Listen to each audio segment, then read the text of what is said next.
From the 3D printing skeptic in our hobby world, it's not uncommon to hear words to the effect of 3D printing won't be mass adopted until it can compete on all fronts with plastic miniatures. And you know what? That's actually totally fair enough. The thing is though, I think it might be very close to being there already. So I wanted to make a video that celebrates how easy it is to print gorgeous fantasy and sci-fi miniatures at home thanks to one-page rules and companies like them. This video isn't sponsored by One Page Rules, although I'd totally take a sponsorship if they offered one, wink wink. But it really is just a rundown of my experiences and the things I've come to believe as a result of them. When first getting into 3D printing, the thing that I undoubtedly saw the most people complaining about was properly supporting the models. It's technical and tricky to learn how to do it yourself, but good supports are essential to good prints, and that becomes doubly true when we're dealing with highly detailed minis. This is compounded further by the fact that auto support features of most slicing software are just not great, and the pre-supported options from the sculptors themselves could often be full of issues of their own, leading users down the path of scratching their heads in frustration and resolving to book up and learn how to do it for themselves. Combine with that the fact that the default print settings on the most popular slicing software are not even remotely realistic, and in some key areas you can see why frustrated early adopters and their friends were getting a very bad impression of 3D printing. Now, I can't solve the default settings problem for you, but if you're a new 3D printing hobbyist and you're using a monoscreen printer with roughly a 6-inch plate, feel free to copy my settings, they do work brilliantly.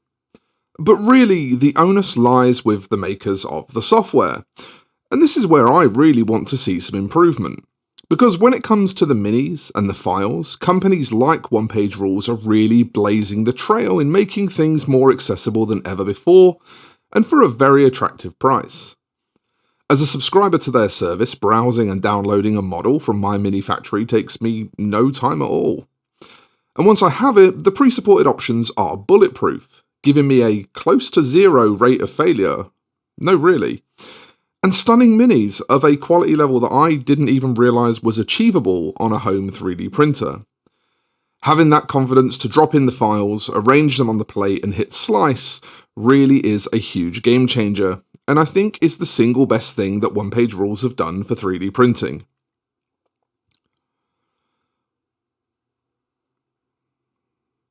When it comes to my printer itself, learning some tricks has definitely helped simplify that side of things a lot.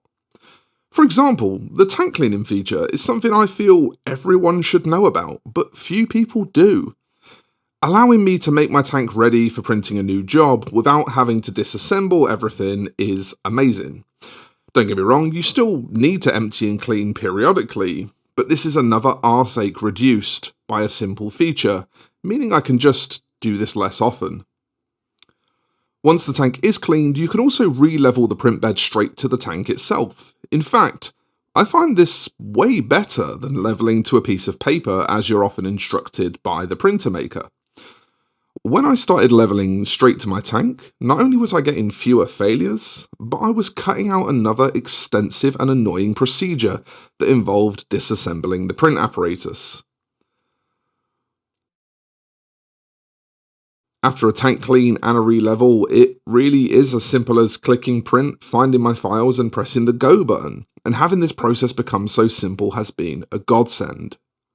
Where this simplicity starts to become super exciting is for awesome skirmish games like Stargrave, where I can print a full crew on a single print bed.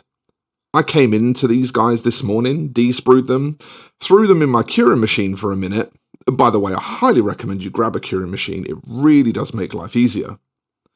And once those few small tasks were done, I glued them to their bases and here we are. Virtually no input required from me, and a full crew ready to go. That's a level of convenience that I think even rivals online shopping. The other point of concern that I hear a lot, and again, I do understand it, is that printed miniatures just aren't as detailed as people would like them to be. And a lot of this, I think, must be people holding over dated opinions from the earlier days of printing.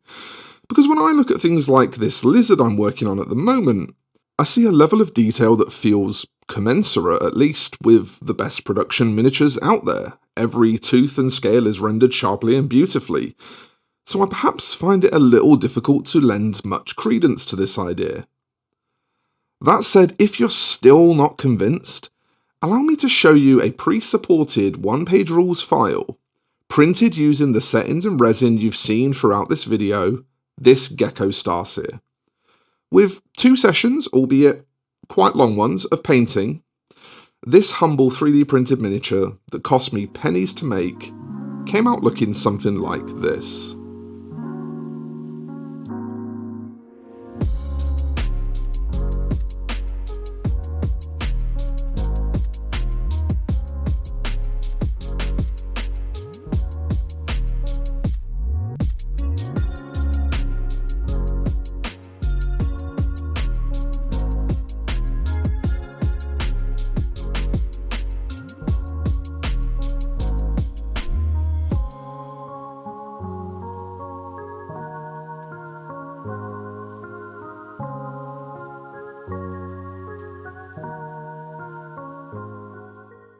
And well, if after seeing that, you're not at least starting to be convinced that 3D printing is getting ever so close to competing with mass production, let's also not forget Privateer Press recently chose to move from spin cast metal to 3D printing for their latest version of War Machine.